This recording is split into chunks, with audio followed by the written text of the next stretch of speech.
driver had not missed my exit, I would have unlocked my front door and walked straight into something I was never meant to survive. I am Lydia Moore. I am 61 years old, and this is my true story from Los Angeles. 6 months earlier, I stood alone beside a hospital bed in Glendale, holding my husband Daniel's hand as the machines around him went quiet. We had been married for 39 years.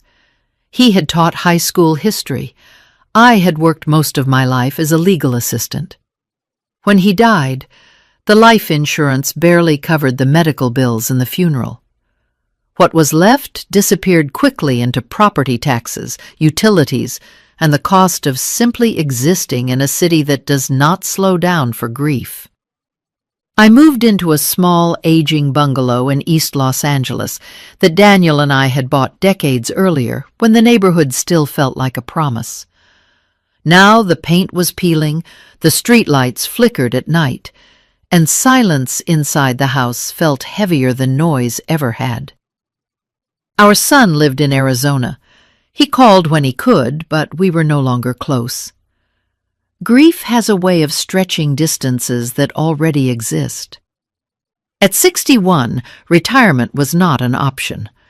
I took a night position at a private legal records archive downtown. It was not a law firm. It was a quiet operation that stored civil case files, sealed depositions, and evidentiary documents for ongoing litigation. My job was to log files, verify chain of custody, and flag inconsistencies. The work required focus and discretion. It paid just enough to keep me afloat. My shift ended at 11:45 p.m. For years, I relied on the bus. Then routes were cut. The last bus now left before my shift ended.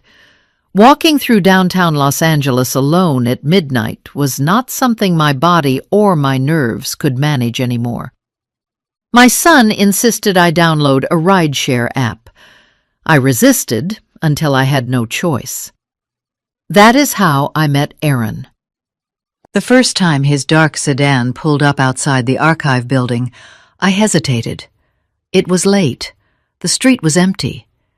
He looked to be in his early 50s, with tired eyes and careful movements. But his rating was perfect. 5 stars, hundreds of rides. I got in the back seat and gave him my address. "Long night?" he asked quietly. "Every night," I said. He nodded, like that told him everything.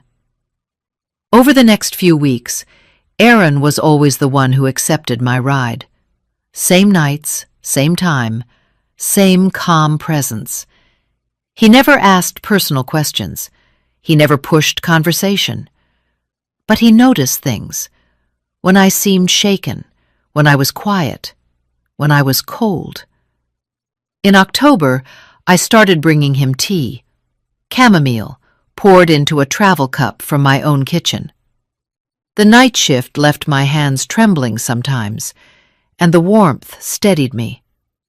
One night, I handed him a second cup.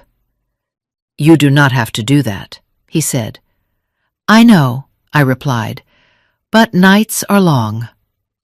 He accepted it with a nod that felt heavier than gratitude.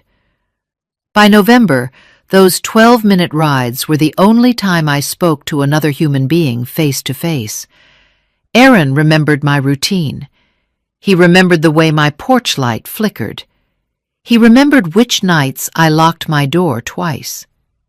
What I did not know was that someone else had been watching too. And the night Aaron missed my exit, the life I thought I understood, finally split open. That was the night everything began. Aaron rarely spoke first, but when he did, it was never small talk. He asked questions that mattered, then waited for the answer without rushing me. Over time, I learned that silence did not make him uncomfortable. He understood it. One night, a few weeks after we first met, he told me he used to be an electrical systems technician.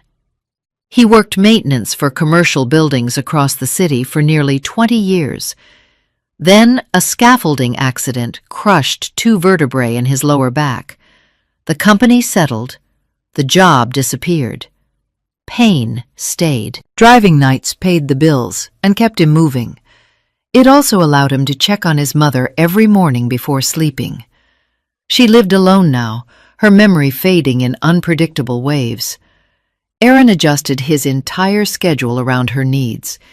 He never complained when he told me this. He spoke like a man stating facts he had already accepted. As the weeks passed, I realized something unusual. Aaron did not just remember my address. He remembered my patterns. He knew which nights I stayed late to finish audits. He noticed when my porch light was off and slowed the car before pulling up. He noticed when the street felt different. Once, as we drove past my block, he said, "There is a car parked across from your house that I have seen before."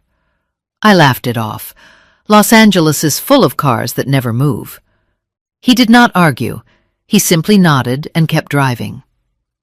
Another night, he asked if I ever brought work home. I told him no.